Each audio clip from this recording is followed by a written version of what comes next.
अस्सलाम वालेकुम, मेरा नाम अब्दुल मोमिन है और मैं एक रजिस्टर्ड डाइटिशियन, न्यूट्रिशनिस्ट और पब्लिक हेल्थ प्रोफेशनल हूँ।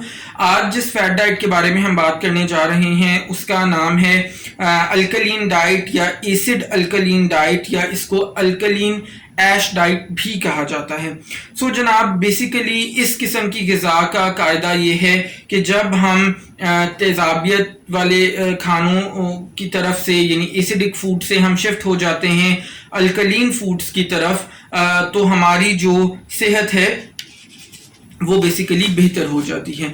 सो इसका मतलब ये हुआ कि इस किस्म की जो ग़िज़ा है वो हमारे खानों को 3 ग्रुप्स में तकसीम करती है। एक को एसिडिक फूड्स कहा जाता है, दूसरे को अल्कलीन फूड्स कहा जाता है और तीसरे को न्यूट्रल फूड्स कहा जाता है।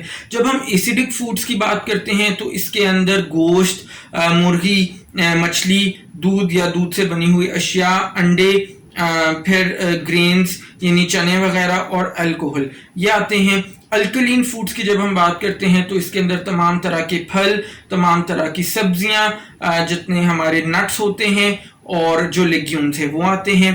और जब हम न्यूट्रल फूड्स की बात करते हैं तो उसके अंदर जो कुदरती तौर पर पैदा होने वाली चिकनाई है, या जो हमारे पास शुगर्स हैं या स्टार्चेस हैं, वो न्यूट्रल की कैटेगरी में आते हैं।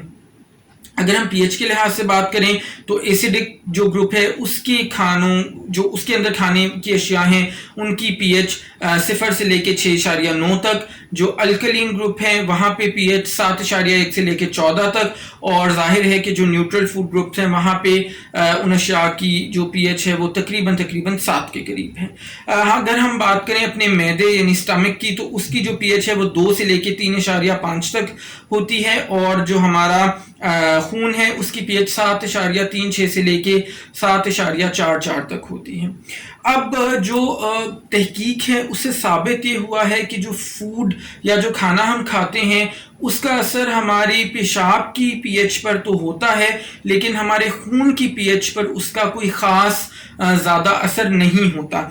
यानी पता हमें ये चला कि इस किस्म की ग़िज़ा को, इस किस्म की डाइट को फॉलो करने से हमारी सेहत का बेहतर हो जाना बिल्कुल भी तहकीक से साबित शुदा नहीं है। सो अगर हम मसाइल की बात करें इस ग़िज़ा को से मुतल्लिक, तो पहला तो यही मसला सामने आता है कि जनाब इस किस्म की ग़िज़ा के बारे में हमें कोई साइंसी तहकीक, ठोस साइंसी तहकीक नहीं मिलती, जिसकी वजह से हम इतने तरद्दुद में पड़ें और इस तरह की ग़िज़ा को इस्तेमाल करना शुरू करें। दूसरा बड़ा मसला इसके साथ ये है कि ये ग़िज़ा हमारे खानों को 3 ग्रुप्स में तकसीम कर देती है और आप हमेशा इस चीज़ के ऊपर परेशान या कंफ्यूज रहेंगे कि भाई कौन सा फूड एसिडिक है, कौन से खाने वाली चीज़ बेसिक है, कौन सी न्यूट्रल है, किस वक्त क्या खाया जाए और किस चीज़ को अवॉइड किया जाए। सो जनाब, ये तमाम वो फैक्टर्स हैं जिसकी वजह से इस किस्म की ग़िज़ा को वज़न कम करने के हिसाब से कभी भी प्रमोट नहीं किया जा सकता।